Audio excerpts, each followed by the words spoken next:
from LeBranti Financial Group. For those that don't know, he's our financial advisor and our 401k advisor here at Focus. And 2 or 3 times a year, Rich comes on and educates our employees on various financial and investing and retirement planning. And, we're happy to have Rich. Really appreciate him joining us, setting up this presentation.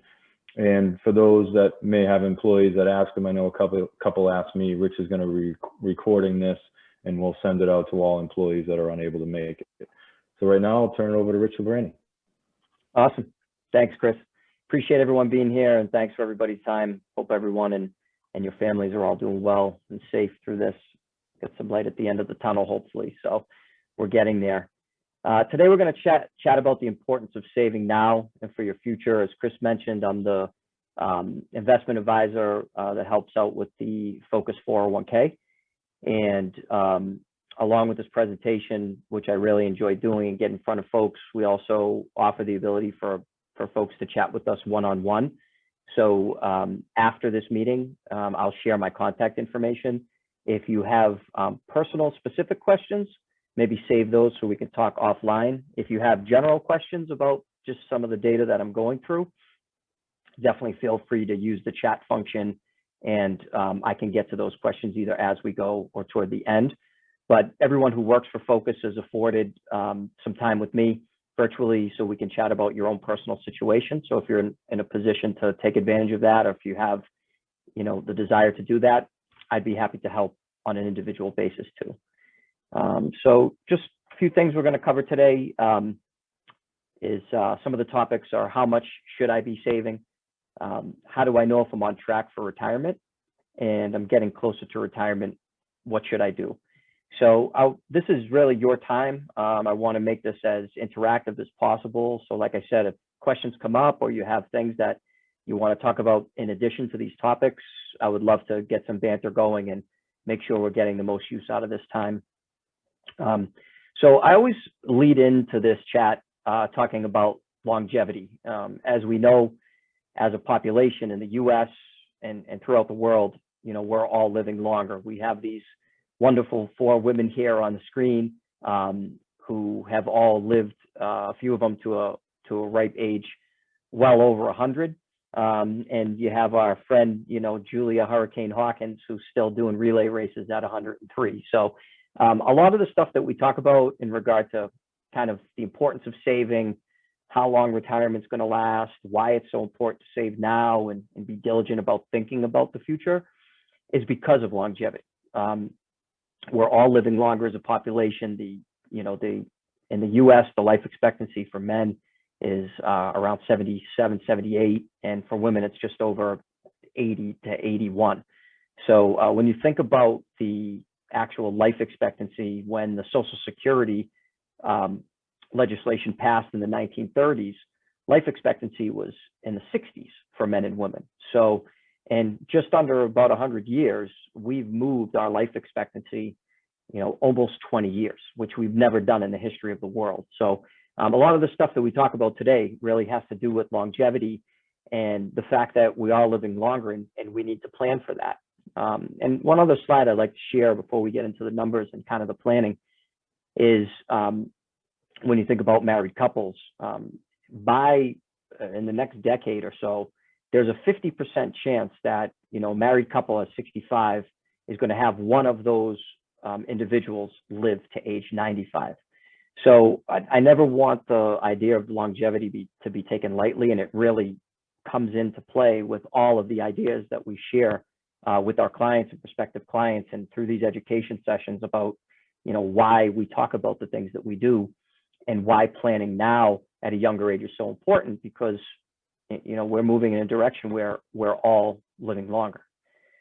So with that being said, the first kind of topic that I had mentioned was, how much do I need? What does it actually take? And how do I get my mindset going today to think about, how to leverage my pre-retirement income to make sure that I can live in a very similar way that I live while working retired, utilizing retirement income. And one of the terms that we use is called a replacement ratio, and those numbers, 70 to 80%, is the percentage that most our clients actually tend to live on, and a lot of statistics that we see is kind of the bogey where folks want to be. So if they retire making $100,000, they can typically live on about 70 to 80,000 a year throughout retirement. The thing that's good about your pre-retirement pay and the fact that Focus offers a 401k is that's really going to be the biggest place where you could capitalize on saving that, pre-retirement pay, so you can afford yourself a 70 to 80% replacement ratio in retirement. The fact that we've had some stimulus come through, that the savings rate for Americans in 2020 actually increased for the first time in a number of years. It should start to get you thinking about how can I leverage, the fact that I'm employed, that I might have got some stimulus, that I might have a little bit of extra money in the bank, making sure that I'm maximizing to whatever comfortable level I can do on my 401k. Setting up a, kind of a safety account or a rainy day fund in the bank. I'm adding a little bit more money to my kids' 529 accounts to get them prepped for college. And some of those things, if we talk individually, we can absolutely give you some feedback on and make sure that you are taking advantage on a personal basis, all of those things that, you should be doing based on the planning. But when you think about that replacement ratio, the other bogey that we talk about is 20%. And what we see is that if folks can save 20% of their gross income for 20, 30 years and earn about 6% on that money every single year, then they have a much greater likelihood to getting to that 70 to 80% replacement ratio when they actually retire. So if we have a 35 or 40-year-old couple, they're both, really maxing a lot of savings into a 401k or a retirement account or an IRA or a Roth, and really taking advantage of that 20% number. If they do that consecutively for 25, 30 years, we find that they have a much easier time meeting that replacement ratio and not having any shortfalls when it comes to their retirement income. And I have a slide that goes over that that I'll talk about in a few minutes, but that concept of the 20% is really important. And we see if you can do more, great, but at a minimum, that should be kind of a goal. And if you're not there today, that's fine, but it's something to kind of work up to. And a couple of the slides will point that out and how you might be able to more easily do that. So we talk a lot about the 401k. For the 401k through Focus and/or an IRA or a Roth IRA are all tax-deferred vehicles, and they have a little bit of magic associated with them, and we call that the magic of compound interest. And what that basically means is that within a retirement account, you have a couple things working for you. If you start early, you have time on your side, and the more time that you have to grow your assets, the larger that those assets will become.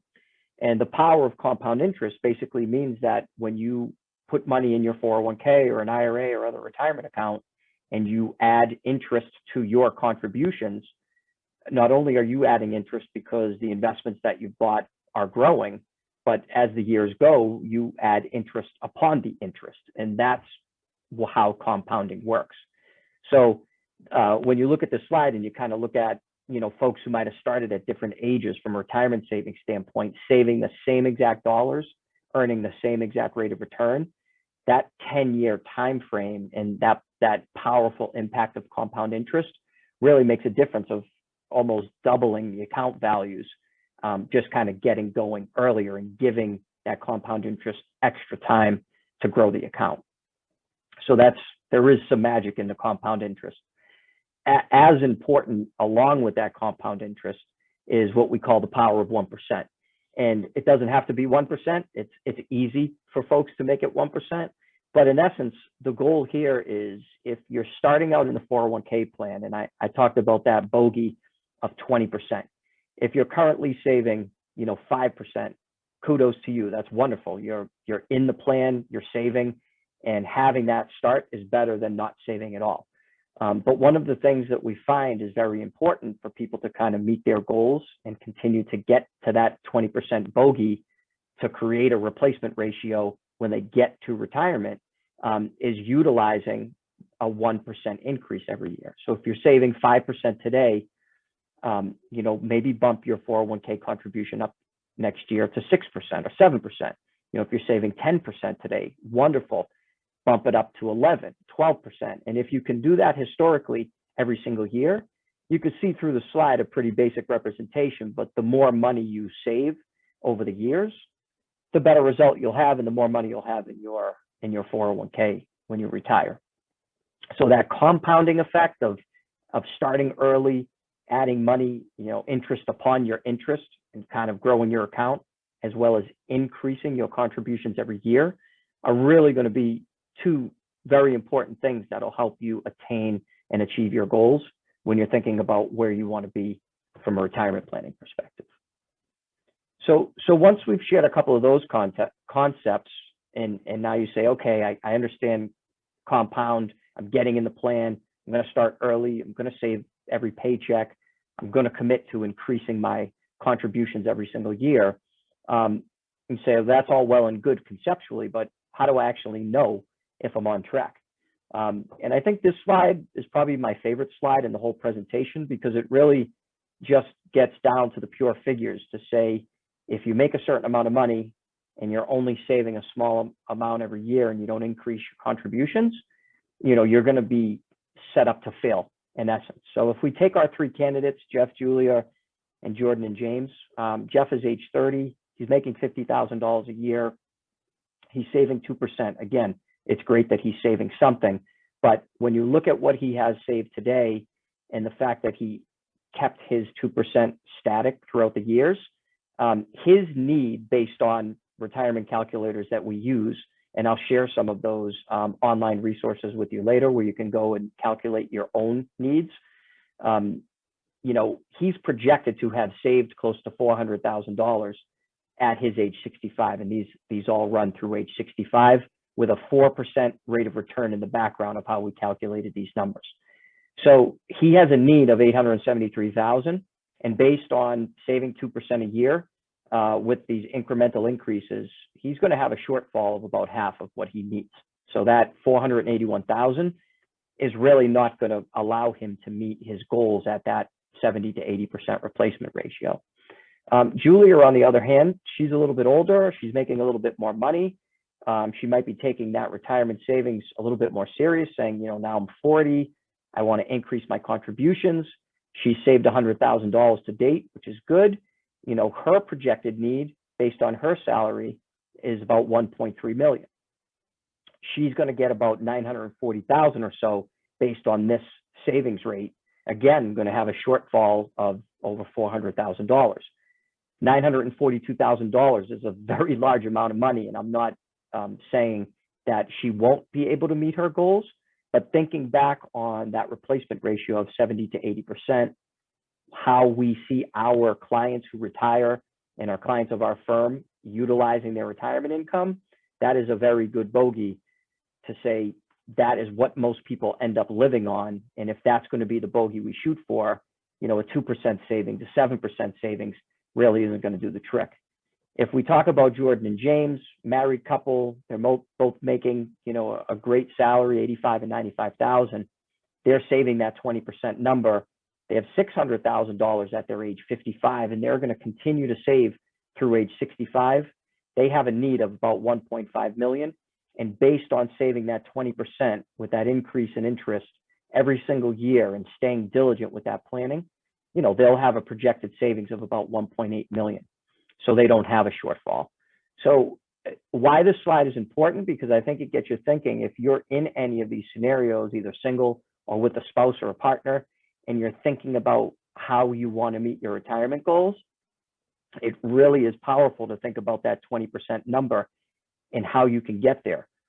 Don't have to do that today, but it should be a goal, and it should be a goal that you understand how you can achieve with that compounding and with that kind of 1% or even 2% incremental increases every year.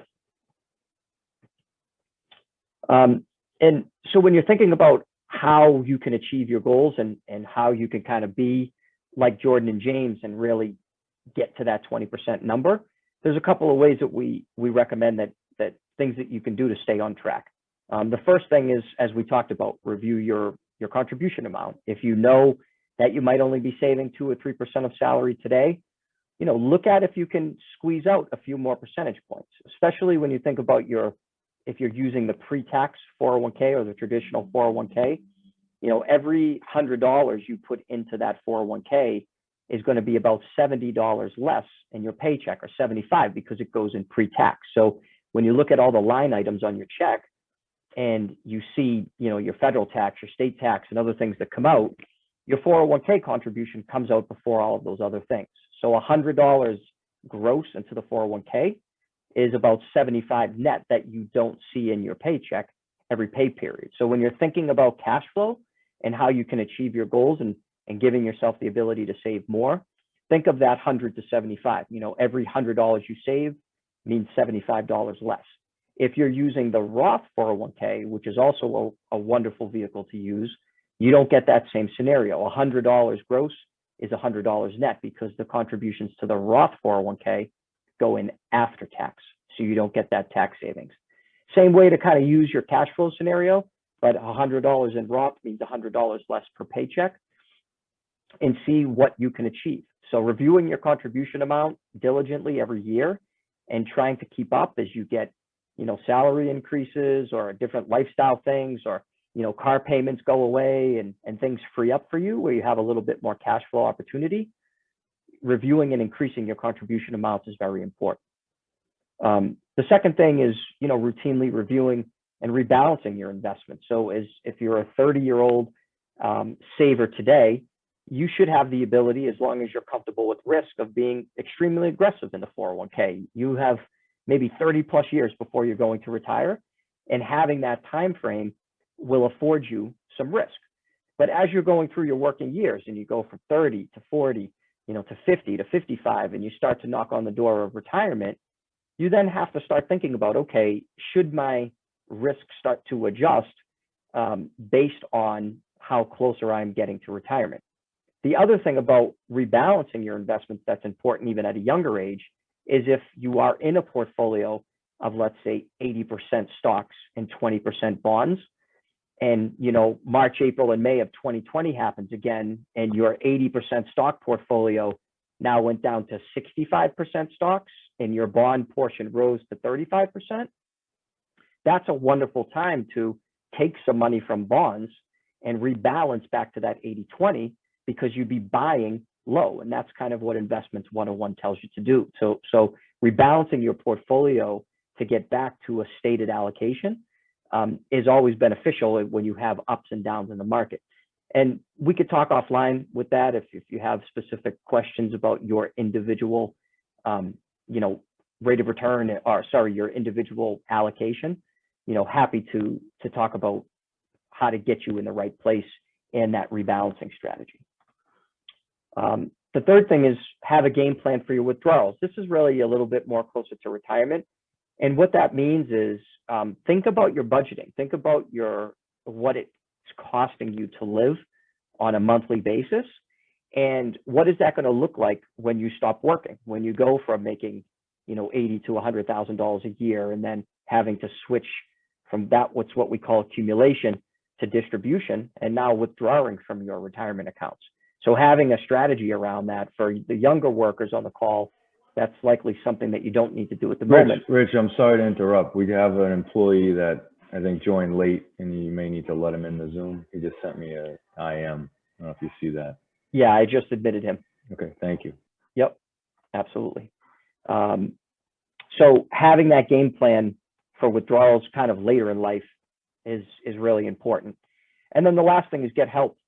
That's why I'm here talking to you guys.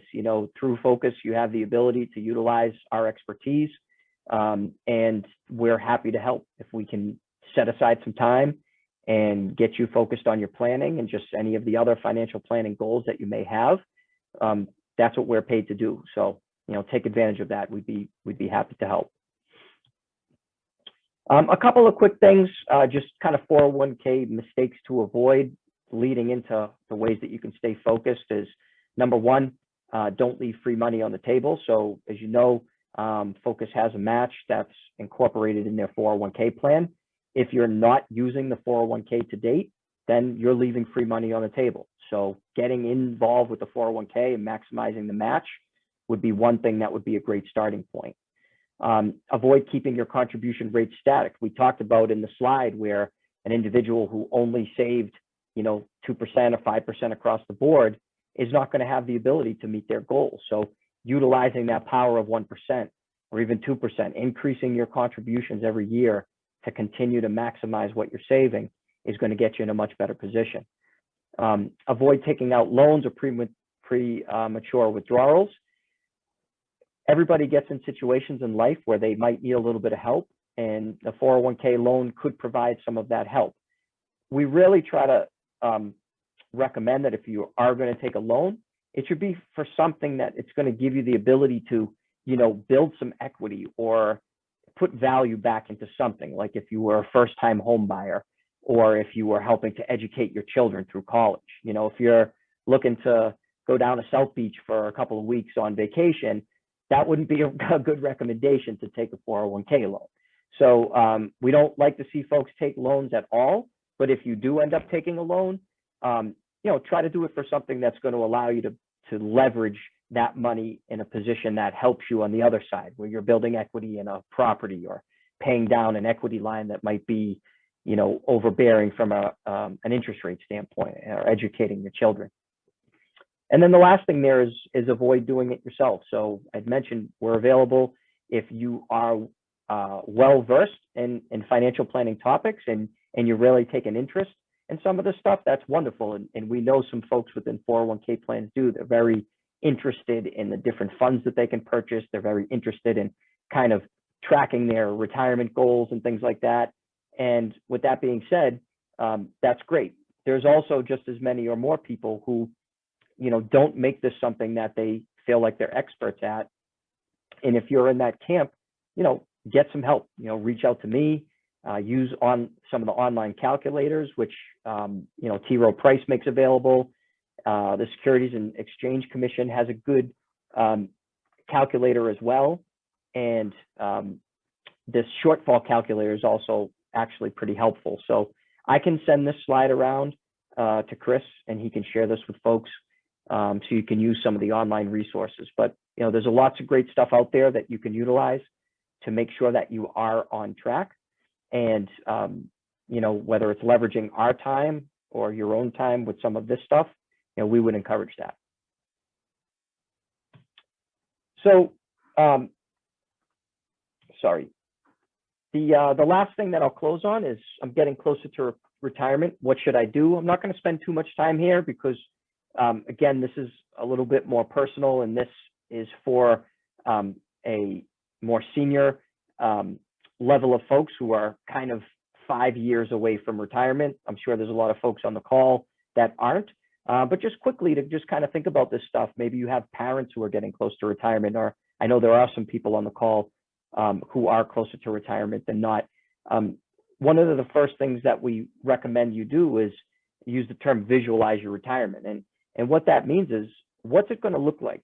Forget about the money for a minute and how much you've saved and kind of getting to your financial goals or the monetary goals. It's kind of visualizing what it will look like. Where do you want to live? Are you going to stay? Are you going to where you live now? Are you going to sell your home and move to a warmer climate? Are you going to volunteer? Are you going to work part-time? Are you going to join a golf club? Are you going to take up a hobby like photography? Are you going to travel, or whatever it might be? Putting some of those ideas down on paper and just visualizing what your retirement might look like is what we would recommend as the first good step, even now, if you're at a younger age. But there is kind of this 5-3-1 plan that we talk about, and segregating the years to retirement and what you kind of should be thinking about. So if you want to think about your retirement as a 30-year-old, that's great. That might get you focused on your savings and your goals. But if you're a little bit closer, and maybe you're in your early 60s and you think, I'm going to retire at 67, let's say, envisioning the retirement is the first thing that we would recommend. And, getting a date in mind. If I'm 62, 63 years old, I know that I can take my full my full retirement age of Social Security is age 67. That's going to be my goal. So I'm setting that date in my mind, and I'm going to lead up, with all of this other stuff to do up until that time. Think about what your retirement income might look like. If you know that you're spending, $5,000 a month today on your expenses, what is that going to be 5 or 7 years from now when you retire? Will a mortgage be paid off? Will a car be paid off? Will, children be out of college? Well, what is that actual monthly expense going to be? And it's good to have that number and know what that might be, so you can start thinking about your replacement ratio and how you're going to get there. Maximizing the employer's retirement plan. If you're over age 50, you can save in 2021 $26,000 pre-tax or post-tax in the Roth in your 401k. Those numbers should kind of get the wheels turning, saying if you are over 50, the federal government is letting you take $26,000 from your pay pre-tax. You're not paying a dime in tax on that to maximize your retirement savings. And they do that because they know that Americans as a whole really haven't saved enough. So as you get closer to retirement, if maybe you hadn't saved at the max and it works for your cash flow, try to think about maxing out that the match, number one, but also maxing out your contributions into the retirement plan. If you're under age 50 for 2021, you can put 19,500 in. And again, that's not going to be doable for everybody, but those are some of the goals that you want to get to when you're thinking long-term about maximizing your retirement savings. And then potentially considering long-term care insurance. That's insurance that you would use, God forbid you got sick in retirement and needed someone to care for you at home in an assisted living or in a nursing facility. 3 years from retirement, reviewing your benefits.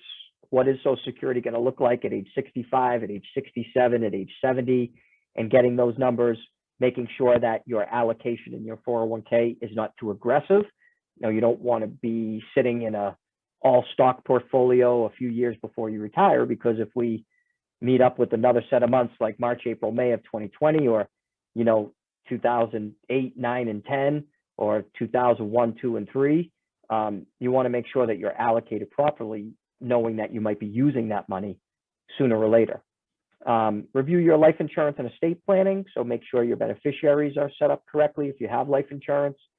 Your estate plan, do you have your will in place, your healthcare proxies, your power of attorneys, things like that. And then, formulating a retirement budget. That goes back to thinking about that retirement income, and the budgeting becomes very important, knowing what is it truly that you're going to need to spend when you get into retirement. And we always recommend separating your needs and your wants. So the needs being, food, shelter, your utility bills, your cell phone bill, your car insurance payments, the things that you really need, versus your wants, which are that country club membership, or, that cruise once a year in the Mediterranean, or the trip to see the grandkids, a couple times a year. And someone might say that's a need, actually. So you can figure that out on your own, but it's good to separate the needs and wants and know, that your baseline need in a budget is going to be all of those crucial things, like the food and the shelter and, utilities and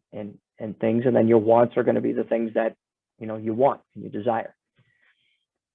So 1 year from retirement, start thinking about the dates and deadlines, as far as Social Security goes, Medicare, telling your employer that, yes, this is my end date, and actually give yourself a chance to kind of work through that retirement budget, and go through some exercises saying, if I lived on less money, which you can do potentially a year before retirement, would I be able to kind of make it with the budget that I had put together?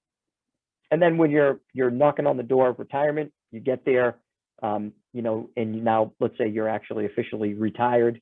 You want to consolidate your retirement accounts, transition your healthcare coverage, figure out, what you might be getting from an old pension or your Social Security, or, an investment dividend, figure out your tax situation, and then adjust your budget accordingly. So this obviously might be a little bit premature for folks, but as we talk about retirement planning and really getting to the point of saving, how much you should be saving and saving now, and how that'll positively affect you in the future, this is kind of the future we're talking about, and getting, the retirement planning in play.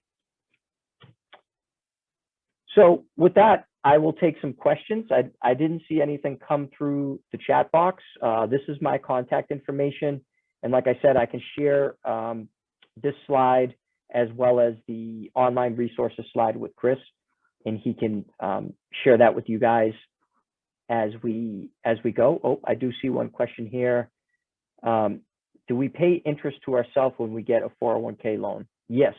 So a 401k loan is you're basically you're taking your own money and you're paying yourself with that money. When you pay back the loan, which you would do from payroll deduction, you're paying yourself back with interest.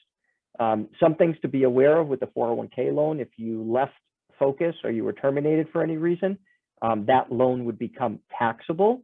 So just be sure you understand the particulars around a 401k loan and kind of the taxability of it and the payback scenario, before you take that. So Chris had a question: what should we look at to measure target date funds with normal mutual funds in our plan? Chris, can you just tell me exactly what you mean by that question? I think some people, obviously during a conversation with you is probably what would make sense, but you can just take the blind approach and say, all right, I'm going to retire in 2050 and just pick the target date 2050. And I'm not talking about returns, but at which point should employees, talk with someone like you or others to say, is that a good option? It's been bringing back 9-10 point return, or should I have the typical breakdown of small cap, large cap, bond funds, things like that, which is more risky, but potentially more rewarding? Great question. Thank you for clarifying. So when you look at your suite of investments within the Focus 401k, there's two models you could follow, and then a blend of those two. There's kind of the set it and forget it funds, which what we would call the target date fund. That's T. Rowe Price putting together an institutionally managed set of funds that they base the allocation on your retirement date. So when Chris mentioned, the 2050 fund, that 2050 is the date that you would be close to retiring. So if you're, 30 years old today and you're going to retire 30 years from now, you would be a good candidate for the 2050 fund, because that's being allocated knowing that you're 30 today, you're retiring 30 years from now. So those funds are going to be allocated very risky. If you don't have much of an appetite for picking and choosing individual funds, rebalancing, allocating, those target date funds are phenomenal because they're managed by one of the biggest money managers in the world, and they rebalance for you, and they take into consideration, the timeframes and the risks associated with people at different stages of their working years. So I call them the set it and forget it because it's the easy way to invest with very good funds. The other way that you can invest is the individual mutual fund. So, there's mutual funds within your program that are dedicated to specific categories: large cap, mid cap, small cap, international, emerging markets, different kinds of debt, cash. So if you have a little bit more of an appetite to say, I might want to take a little bit more risk, I might want to get specific to a particular place like small cap companies or small companies in the US, you might own a little bit more of the small cap fund as opposed to just a target date. And you can also blend the two. So if you thought you wanted 50% of your money in the target date and 50% of your money to kind of pick and choose a little bit more of those sector oriented funds, you could do that too. And if we talk individually, that's one of the things that I can help give advice on, to say, are you a good candidate for the target date, the individual funds, or a blend? But thank you for that question. Okay. Another question that we got here is, how do you feel about real estate as part of a retirement portfolio? The term REITs versus being a landlord. Great question. The term REIT stands for Real Estate Investment Trust. So just like large company stocks, mid company stocks, emerging market stocks, technology stocks, healthcare stocks, we feel that real estate has a place in all portfolios. But just like we would advise with any of the other sectors, it shouldn't be an overwhelmingly large percentage of your portfolio. So You shouldn't just only own technology stocks. You shouldn't just only own international stocks. You shouldn't just only own real estate. But if you wanted to utilize, you know, a 10% allocation to large cap, a 10% allocation to mid, 15% to small, 20% international, 20% to bonds, 5 or 10% to real estate, we feel like it's a good diversifier. It's different than owning individual stocks. So it does have what we would call a non-correlating effect. So it's different than just owning large company stocks.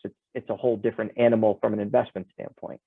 In regard to how you own it, owning it within a portfolio through like a real estate mutual fund or a real estate investment trust, or being a landlord, it's really a personal decision. It comes down to, do you want to manage personalities and budgets and, you know, mortgages and taxes and things as a landlord? You might have the potential to make a little bit more money there, but you're also taking on a lot more time from the standpoint of owning real estate. So I think that's more of a personal decision. We feel that real estate is a great piece to all clients' portfolios. And if you own it in your portfolio, we may not want you to own it largely outside of your portfolio, or vice versa. If you're an investor that comes to us and you have, you know, 50 units in downtown Boston, I might not have a 10% real estate holding in your portfolio. I might say, you know, you have that covered with your 50 units. So I think it's more of an individual question, but we do see value in owning real estate over the long term as a good diversifier from traditional stocks and bonds.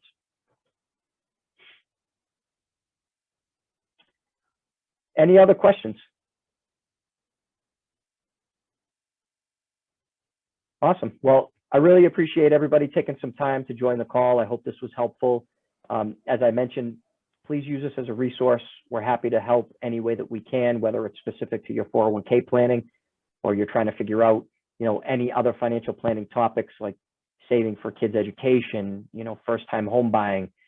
Do you need life insurance, retirement planning, or in general? So we'd be happy to help any way we can. Chris, thank you for the opportunity to chat with folks today, and I'll look forward to chatting with you all soon. Thank you so much, Rich. Have a great day, everyone. Thank you. Take care. Thanks, everybody. Thanks, guys. Appreciate it.